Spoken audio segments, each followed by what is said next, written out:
behind her death. When it came time to deciding on a topic for my extended project, I began basing my ideas on psychology, as it's a subject I really enjoy. I then came up with the idea of looking into how people act when they're being watched. This came from the last series of Big Brother and news articles I'd seen about the possible effects having cameras on you 24/7 could have. I realised with the help of Mrs. Anderson that this topic would be hard to find evidence for and had little academic rigour, so I had to change my focus. My new focus was celebrities, as they are people who are always in the public eye. This led me to Princess Diana. She lived her entire life in the public eye, which had many devastating consequences. One, arguably, was her death.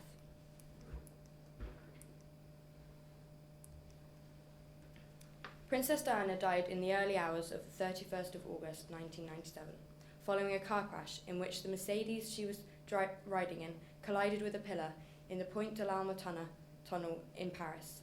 The driver, Henry Paul, and Princess Diana's boyfriend, Dodi Al-Fayed, were also killed. The only person to survive was Diana's bodyguard, Trevor Rees-Jones, the only one in the car to be wearing a seatbelt. Her death was tragic, and many people were looking for someone to blame. Although the driver was officially charged with unlawfully killing her, this didn't stop people forming conspiracy theories about her death. I then developed this into an idea for an essay, as I realised I could pose the question, who really killed Diana, and look into the conspiracy theories.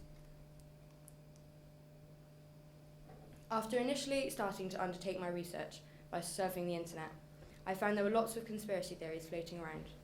I realised that to be able to get into enough detail and analyse them appropriately, I'd have to narrow down my conspiracy theories. I chose what seemed to me like the three main ones. Princess Diana was killed by the paparazzi, the theory that Henry Paul, her driver, was to blame for her death, and the theory that she faked her own death. After gathering a significant amount of information from the internet, I realised that I needed to deepen my knowledge, and this would only be done by looking at books. Also, there happened to be a series of programmes on the TV about Diana, so I watched these as well. This has good reliability because when having to analyse evidence, you have to comment on the bias, and television and books are read through and checked before they are broadcast or published, and this makes them much more reliable than websites where anyone can post anything. After collecting all the information, I started to write my article. In Extended Project, you get the option to choose between an essay and an artifact. I chose to do an artifact as I felt I would be able to write it a lot more easily through an article style. Also, this topic is very much down to opinion, and articles accommodate this well. In the end, I make a decision about who I really think killed Diana, going on the evidence I have collected. If I had to be unbiased, then this would have been a lot harder, as the evidence would have to purely stand up by itself.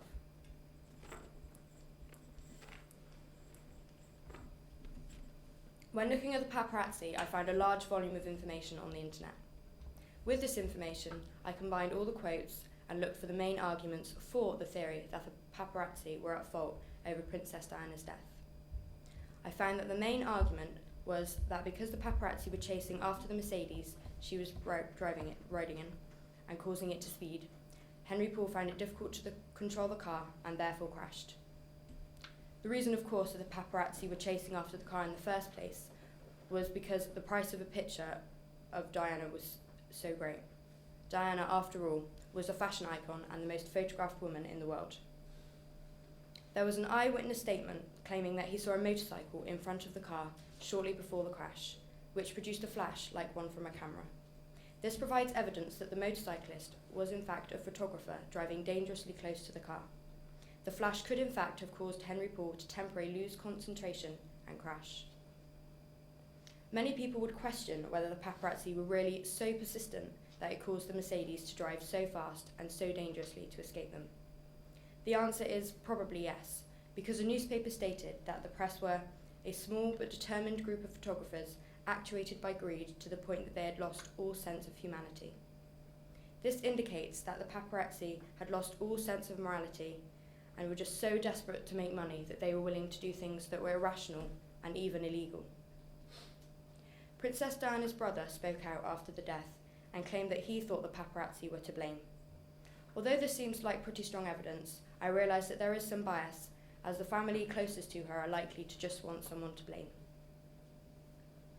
I feel that there isn't really a strong argument against the theory that the paparazzi killed her, apart from the fact that they weren't driving, and the court ruling officially blamed Henry Paul for her death. This ruling obviously helps to disprove this theory, as the courts must have had some evidence to base this ruling on, none of which blames the paparazzi. This picture is the last picture taken before the crash. As you can see from the angle, it was taken from the front. This makes it highly likely that it was taken from the motorcycles that was seen by the eyewitness. This would be undeniable evidence for the claim that the motorcyclist was a photographer. Henry Paul was officially charged with killing Princess Diana by gross negligence in court. The court ruling is obviously the main argument for this theory, alongside the fact that Henry Paul was drunk at the wheel. Many people, I'm sure, have experience with the effects of alcohol and how it slows down reaction times and the ability to think rationally, therefore making it quite possible that Henry Paul lost control of the car. Another argument supporting this theory is the job description of a chauffeur, which includes the statement, "The client is driven safely to the destination and back home." I would class wearing a seatbelt as being driven safely, and it is common knowledge that Diana was not wearing a seatbelt when in the car. Therefore, Henry Paul can easily be blamed, as he obviously didn't ensure she was wearing a seatbelt and wasn't completing his job properly. It could be argued that it wasn't Paul's job because he was actually a security guard at the Ritz, but as soon as he took up the role of the driver, I think that the requirements of a chauffeur begin to apply. There is much dispute over the post-mortem results and tests run after his death. His liver supposedly showed no signs of abuse, proving that he was not an alcoholic as claimed and clearly drank responsibly. Also, the amount of substances found in Henry Paul's blood would have left him incapable of walking, which evidently wasn't true by the footage seen from the Ritz that night. This just proves how unreliable the tests must have been. It could be seen that Henry Paul was a scapegoat, or someone who could easily be blamed for the death. After all, he tragically died too. He couldn't contest the ruling, and he couldn't give his version of events.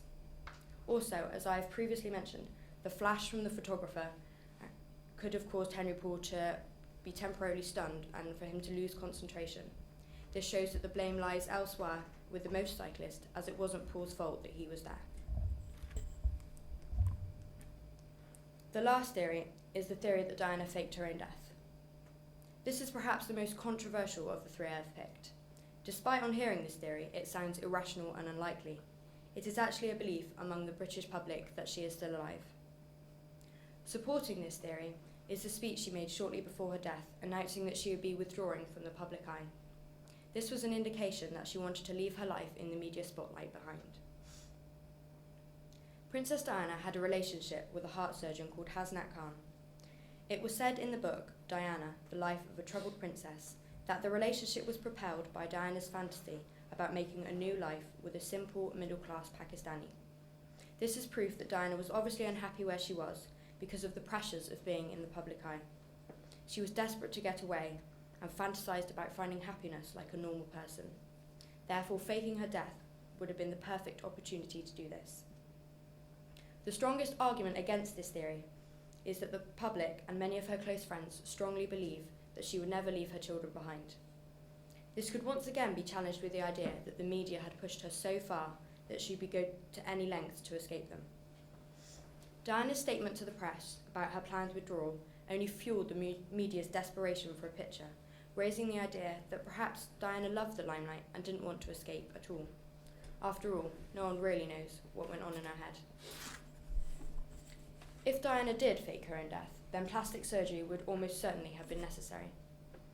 This would have been hard to achieve, as although Diana had access to a large sum of money, it is unlikely that she would have been able to use it without anybody noticing or becoming suspicious. Also, the idea that one plastic surgeon somewhere would be able to keep quiet about the fact that they had changed the face of Princess Diana, the most photographed woman of her era, is once again highly unlikely. From my research and analysis of the data, I have realised that this event was deeply complicated and there are a lot of what-ifs surrounding that night. From this, my personal opinion is that one person or group of people are not solely to blame, but that the blame is proportional. My personal conclusion was that the paparazzi should take the highest proportion of the blame for Diana's death. It seemed to me that the car wouldn't have spun out of control if it wasn't travelling at such a high speed, and the car was travelling at such a high speed because of the chase from the paparazzi. Over the course of my extended project experience, I've learned so many things about researching. First of all, I've learned that you have to look into something that truly interests you, otherwise you'll have no motivation to get very far. I've also learned that you have to ask other people for their help and ideas, because they may give you perspectives and points that you would never have thought of yourself. I've gained the skills that enables me to reference large chunks of information and learn how to draw the appropriate quotes from large bits of text. It's also true to say that I have realised how unpredictable researching something can be, because you have no idea what you're going to find until you start searching, really. And all the information I've looked at has helped me to form an idea of Diana's whole life, not just at the time of the crash. And this has helped me to understand things I've seen written about her and the reasons behind why she was so troubled. I've also learnt to judge and recognise bias and reliability within the sources. For example, things written by her close friends or family are likely to be highly biased towards Diana. In addition to this, the source the information come from can be unreliable, and this in itself has taught me to use a triangulation of sources, including books and programmes, to gain credibility in arguments. Thank you.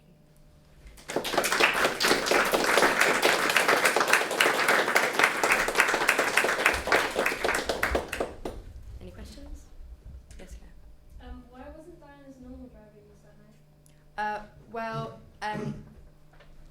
Because they knew that the paparazzi were outside, and they obviously didn't want to have any more harassment from them that night. They formed a plan whereas Diana was going to escape, she was going to leave from the back entrance of the Ritz, and they were going to send 2 decoy cars from the front of the Ritz so that the paparazzi thought that she was in those cars and would follow them and try and get pictures from them. So her normal driver was put into one of those cars so that it looked like she was in there. And Dodie asked Henry Paul, who was a security guard at the Ritz, to drive for them. Yes, Laura?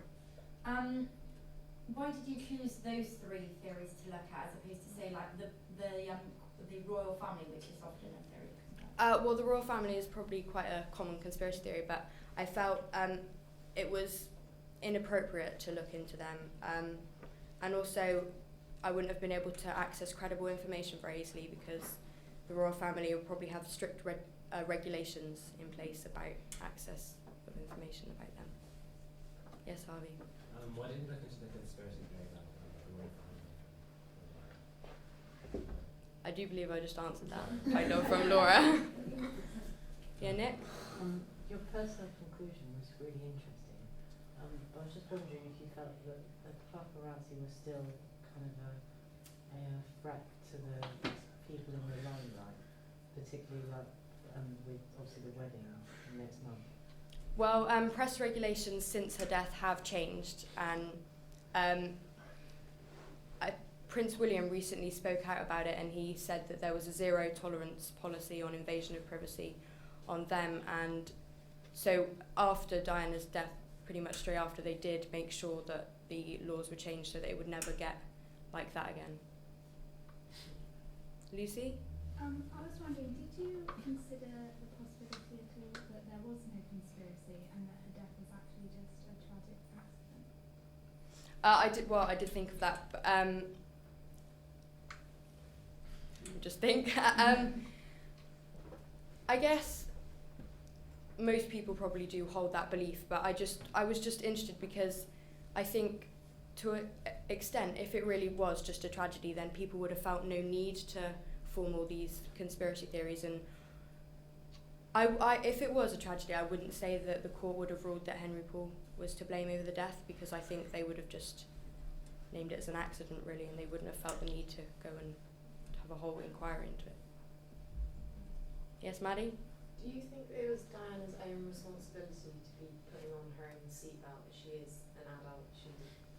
I did consider this when writing my essay, but I do think that Henry Paul should have ensured that she was at least wearing it at the beginning of the journey, and if she did choose to take it off, then that was her own choice, and we'll never know whether she did. But I guess in a way you could almost form another theory from that perhaps she wanted to die because she knew that the car was speeding at quite dangerous speeds, and you could just bring something out of that again, that she perhaps wanted to die because she was just so fed up with everything, I guess. Yes, Miss Stalledge? Why do you think it has become such a controversial issue? And because logically, it's quite right to say, well, it was a tragic accident. Why has it become such a sort of mythology around it? I think because Princess Diana was such an important figure for so many people, and she was an idol to quite a lot of people, and I think that people had such great love for her that they just refused to believe that her death was an accident. They had to try and find some reason as to why she died in this car accident. They just couldn't get their head around the fact that she may have just died by accident.